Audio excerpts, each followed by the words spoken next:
Also on Netflix, I caught Cujo. Watched it for the first time ever. This is 1983 horror film, horror drama, whatever, starring E.T.'s mom, the dad from Second Noah, I knew he looked familiar, and the young son from Who's the Boss. And this movie was awesome. Let me say, I was really surprised by this.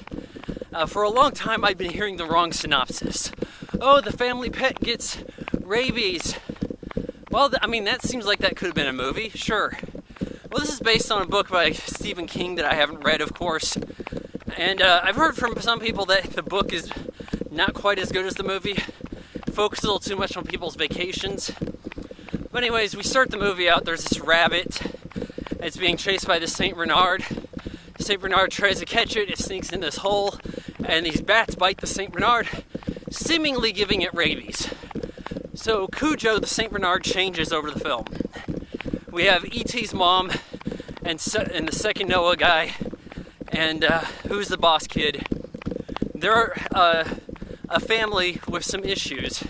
The mom has been cheating on the dad with a carpenter. Even though the dad seems to be a big shot marketing executive, there's this cereal. The guy eats the cereal and he's like, nope, nothing wrong here. I'm like, not a genius campaign, but it's revealed in the film that people are getting sick from the cereal, like there's poison, and then the marketing is under fire for this. Like, I don't really see that correlating. You came up with a slogan for a cereal.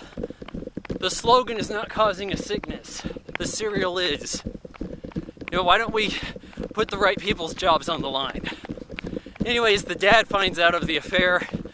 He heads off for a week or so to go work on rectifying the campaign and get some away time from his wife. And they have this car situation. He drives in a Jaguar XKE. I believe this is a Series 2 or maybe a Series 3 with the V12. Is there a Series 3? Once they got rid of the Series 1, it's downhill after that. But he's got a sound in his wheel making some racket. And he was going to go to this mechanic, and while he's waiting on this guy, a mailman tells him, hey, go to this other guy, Camber, instead. He'll give you a fair price, do a decent job. So he heads over there with the family, and that's where they find Cujo. And they're like, oh, well, he seems like a nice dog, but he's got a bit of a slash on his nose. Well, later in the movie, after the dad's left and all this, the mom, whose car is having trouble, goes to the mechanic.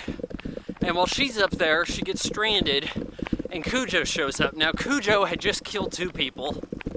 They're fairly brutally.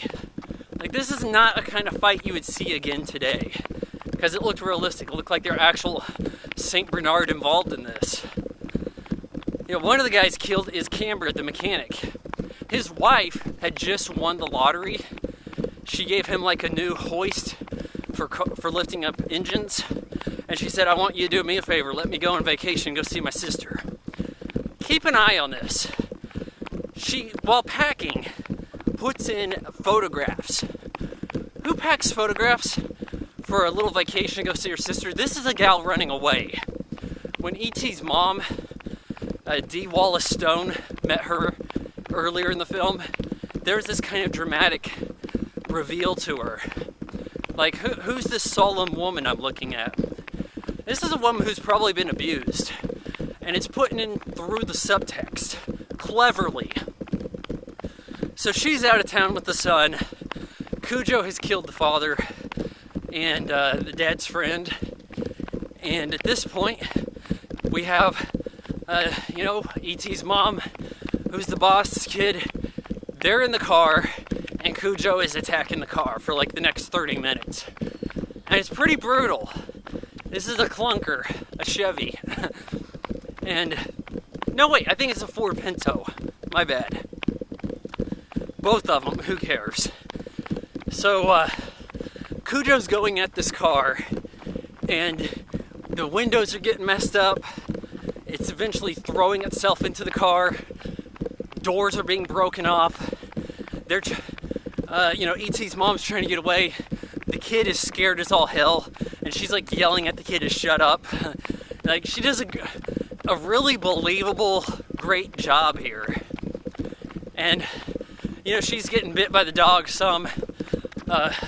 Police show up because the dad, he's been trying to check in on his family. No one answers the phone. Finds out that her ex-lover has slashed items throughout the house. I guess he's upset.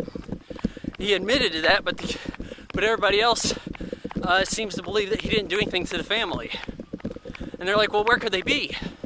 Well, there was even this really quite credible moment where the mailman was going to come by, and that's where the mom's like, oh, don't worry, we'll be able to get away when the mailman shows up. Well, the mailman doesn't show up because family on vacation, they're holding mail. So that was interesting. Sure, the dad didn't leave, so I'm sure he'd like that fender that the mailman was delivering. But I digress.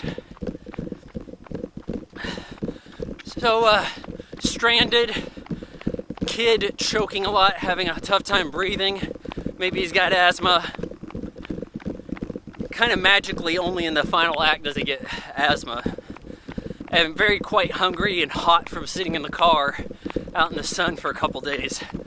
Police show up, check this area because the dad knew that they were going to go get the car fixed. And a policeman gets killed promptly, dropping a revolver. The mom goes to pick up the gun, manages to grab a baseball bat, give Cujo some slapping around. Eventually the bat breaks from hitting the dog. The dog lunges at her, stab. Inadvertent stab kills the dog.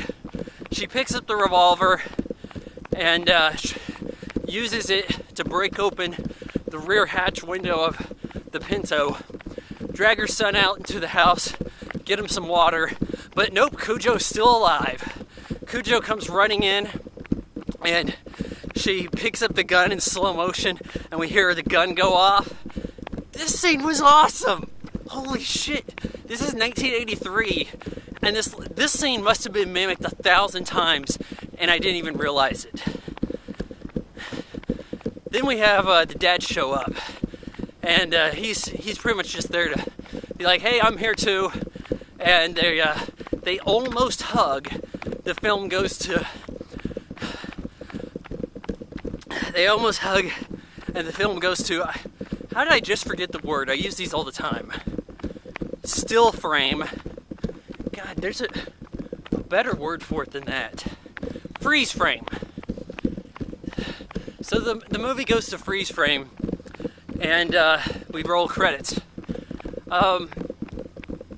Throughout the movie, you notice that the cinematography is better than a lot of the contemporary films. Jan de Bont as cinematographer. Enough said. Like, just the way the camera's used here, it keeps it claustrophobic, but it works. Another thing about this film that works, it's the opposite of Maggie. We've got a long time that goes by before Cujo really becomes an outright rabid zombie, shall we say. Quite a while, like 30 minutes before he really kills anybody. But you know what? We have the element that caused this. Our inciting incident occurs just as quick as it does in Maggie. But it does a better job showing us the life of Cujo, the life of the characters, what's normal to them, how they have drama beyond the event of a dog attacking them. It does all this to build the characters, and it does it well. Yeah, this movie, if you hadn't seen this in a while, I would like you to go check it out and hopefully up the rating on IMDb. As I go in to check IMDb, and it has a 6. A movie I just gave a 9. That's 3.5 out of 4 stars. Has a 6 on IMDb.